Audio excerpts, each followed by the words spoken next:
Okay, guys, thanks for joining me on this Words of Wisdoms because I'm going to have to be a little transparent here, and 'cause I'm going to show you something that most financial planners, anybody out there about helping you with retirement planning, pretty much all of them kind of lose a little bit in their translation because, quite frankly, they just don't know any better, and I myself am guilty of it.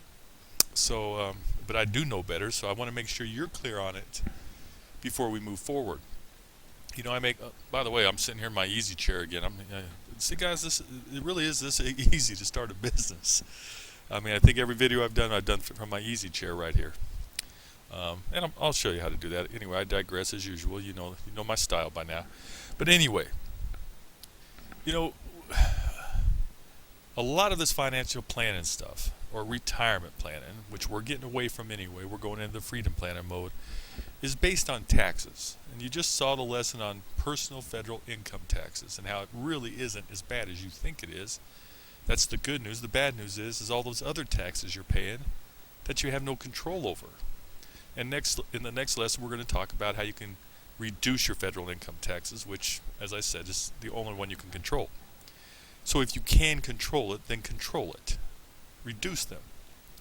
But here's the thing. And like I said, even I'm guilty of this. When we're sitting there telling you guys how to plan and, all right, should you do an IRA? Should you do a Roth IRA? We know that you want the interest on your money to compound, okay? When your house appreciates, it compounds. When you're earning interest and you're reinvesting your dividends or your payments into buying more mutual fund shares, that's compounded. But we also know that compounding can work in reverse, and it does work in reverse. We also know inflation compounds on itself. But the bottom line is, I don't think anybody out there would dispute the fact that you want your money to compound. Now, if you can get in a nice fixed environment of, say, 6%, which you can do all day long as a group, which I hope not hope, by now you have to see the benefit of joining this club, and after the 12th lesson, you're going to want to move forward. Because you guys are going to come together, bring your money together, and you're going to go out there and be able to get these 6% minimum returns. And believe it or not, you can get wealthy on 6% returns. Because everything else you're doing is not working. We know that. But there's also other things out there that can get you much higher than 6% returns. 8, 10, 12% returns. Okay? And higher in some cases. But it just depends on the matter how much risk you want to take or how long you want to wait to see the payday. But once again, I digress. We'll get into that once you join the investment club itself. But here's the thing. So we got our money. Should I do a Roth IRA? Everyone tells you that that's better, including me. Or should I do a traditional IRA? Now here's what financial planners will tell you. Well, look, depending on your marginal tax bracket. See, everyone works off this marginal tax bracket deal here, which I've already debunked that's not your true effective rate. So if they're sitting there, they're quoting you out there, you're in the 25 plus, let's say you're in a 5% state income tax level. You're in the 30% marginal tax bracket. So you get a write-off 30%. But the problem is when you start taking money out in retirement, you're going to be paying 30%. So should I do a Roth or should I do an IRA? And their argument is, okay, if you're in the 30% marginal tax bracket and you contribute $10,000 a year to a traditional IRA or 401k plan, then for the same effect coming out of your pocket, if you contribute to a Roth IRA or a Roth 401k plan, it's like $7,000. It feels the same to you financially over the course of the year. So the argument is, okay, so you're going to contribute $7,000 if you go into a Roth as opposed to $10,000 if you go into an IRA, a traditional IRA. Obviously, $10,000 is going to grow larger if you're contributing $10,000 a year. The big pot at the end of the tunnel, let's say you're just getting those 6% returns. Let's just go there. Look, let's just, while we're here, this is not really a lesson, but it might turn into something kind of like that. Let's go to the 30-year plan. So let's say you're contributing, let's take out this fee because we're not even looking at mutual funds. Let's say you have a zero beginning balance and you're going to contribute $500 a month to your plan. Forget about employer match. I'm just going to show you what that would grow to at 6%. So if I slide down here, I can put in 6%, and you'll see that that grows to $535,000 over 30 years, contributing $500. Now that's nice, steady, consistent 6% compounded returns. $535,000, contributing $500 a year. Okay. So you got 535, but if you're going to contribute into a Roth, the traditional financial planners will say, well, you can only do 70% of that. What's 70% of that? $450? And that grows to, where are we at? $482,150 at the end of 30 years. So obviously, the more money you contribute, it's going to grow larger. The difference is this money will now come out tax-free. Whereas opposed to the 500 and whatever it was, 585,000, I don't remember, 565, every dime of that's going to be taxed. So most people, including myself, push you toward doing a Roth. And the bottom line is you are going to need as much money in retirement to maintain your same standard of living as you have now. Okay, that's not in question. You're not going to need less money, at least in my strong opinion, and I've shown you why I believe that. Because old expenses are replaced with new expenses. You lose all your deductions, blah, blah, blah. So what am I trying to get at here? And I'm sorry I'm kind of jumping around and beating around the bush here. Where are we at? I lost my... There, okay. Sorry about that. So here's the deal. Here's the big difference, guys. You are not going to be in the same tax bracket at retirement. We know that we have no idea what tax rates are going to be, but I'll bet dollars to donuts that our marginal tax bracket system does not change a whole lot between now and 10, 20, 30 years from now. Because that's not where the government makes their money. In fact, studies back in the Reagan administration era, some studies were done, and they came up with the conclusion that federal income taxes, every dime collected from federal income taxes, goes out just to pay entitlements. It doesn't help with defense budget or any of that other stuff. It's just to pay entitlements. Where they're collecting the mass revenue is from other taxes, excise taxes, things of that nature.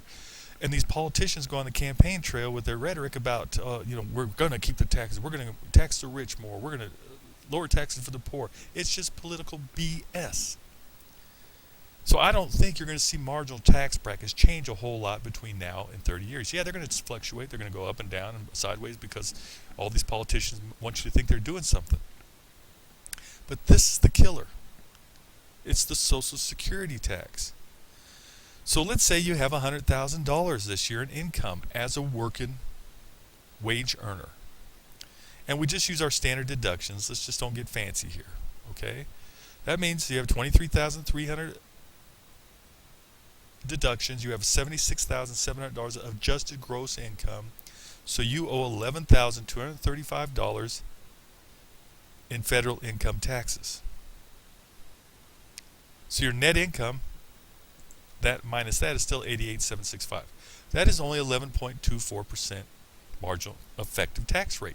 Can you live with that? Absolutely, you can live with that. Where you get killed is now you still got to pay sales tax of $5,000, and this Hummer, $7,650, which now bumps your effective tax rate more than double. You're up to 23.89%. Now here's what I've been going through with this whole long-winded lesson. When you start taking money out of your retirement plans, it's not waged income. It's still going to be taxed as ordinary income. Okay, ordinary income, not capital gains or anything of that level. But the difference is you're still going to pay state tax. So you may want to consider retiring into a state with no income taxes, Florida, Nevada. There's several out there, but again, like I said earlier, they get you in property taxes and other things. But here's the kicker. Here's our total tax bill, $23,885 in this scenario. We're in the 23.89% effective tax rate. But when we start taking out our money as ordinary income and investments, we don't pay Social Security tax, which, by the way, is going to go up this year, and it probably will continue to go up. So now, looky here. we've reduced our total taxes paid to $16,235. And our effective tax rate is 16.24%. As where before, with your waged income, you were in the 28%, 27% effective tax rate. We can't use that number when you retire, when you start taking your money out of your IRAs. We can't use that same tax rate because you no longer have to pay the Social Security tax.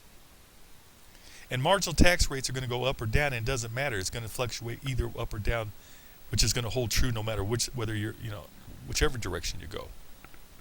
And you can manipulate that in other ways. So like I said, we're all these planners are all guilty of not recognizing this guy. The killer, the Social Security tax. And remember, your employer is also matching that. You're paying what? $7,650. Your employer's matching that, so there's over $15,000 going into that you're probably never going to see. That's just for you. Every year. And as I said, they're going to go, this is going up over 8% from what I understand. I don't know the exact rate yet, but it doesn't matter. It's an ugly, ugly, ugly tax. And even when you have your own business, you're going to have to pay that unless you don't pay yourself a salary, which is okay. As we progress, you'll understand that too, because you can benefit in other ways than taking salaries, because your business can do investments. Anyway, I hope I didn't confuse you too much on this, but I guess what I'm trying to do is clear up this whole notion that you're going to be in the exact same tax bracket in retirement. So it doesn't matter, because you got your pundits out there that say always do a Roth. You have the other ones that say traditional's fine. The bottom line is, if you can afford to invest $500, put $500 aside for retirement every month, forget about the tax. Well, I'm doing a Roth, so I'm only going to put $400 or $350 in. I guess I did that wrong, didn't I? What did I put in there? 70%. Yeah, it's not 450, it's 350. So it grows quite a bit less. I thought that number was a little high. To 375,000 as opposed to 565,000. So $200,000 difference in growth. Okay. All right, anyway. That's words of wisdom. So you can actually look smarter than your financial planner or all your advisors out there. You can say, look, man, you're not factoring in the Social Security tax at all. I'm not going to be in the same tax bracket. So I'm probably better off doing an traditional IRA and worry about taxes then. So I can put more and take some tax deductions now. And then you take your tax deductions and you take that savings and put it into your business. But again, those tax deductions only come into play if you itemize. You don't even get to do qualified retirement plan deductions unless you itemize. So if you're not itemizing, it doesn't matter anyway. Just do a Roth. Simple as that. All right, that's it for the words of words of wisdom today. Boy, I'm really off track. I don't know what's going on. I guess I just stumbled through this because I don't have a script in front of me. Normally I have a script. All right, guys, you know where we're going with this. I want you to seriously start to consider moving forward with me. I don't know what I'm going to charge per month, but there will be a monthly fee. But as I said, next week you'll understand where that money will come from all day long. And plus, if you're helping me promote the club, you're going to get paid anyway. It's actually a job. And next week you'll see how you can take this, promoting just this site, and give yourself a minimum of $1,000 raise a year. So start thinking about it. You know what my big picture is, my grandiose plans are with all of us, and that's to bring us together to go out there and get good, safe returns, year in, year out, consistently. Okay, that's all I had for you. I'll see you in about 5 days. Thanks for listening. Bye-bye.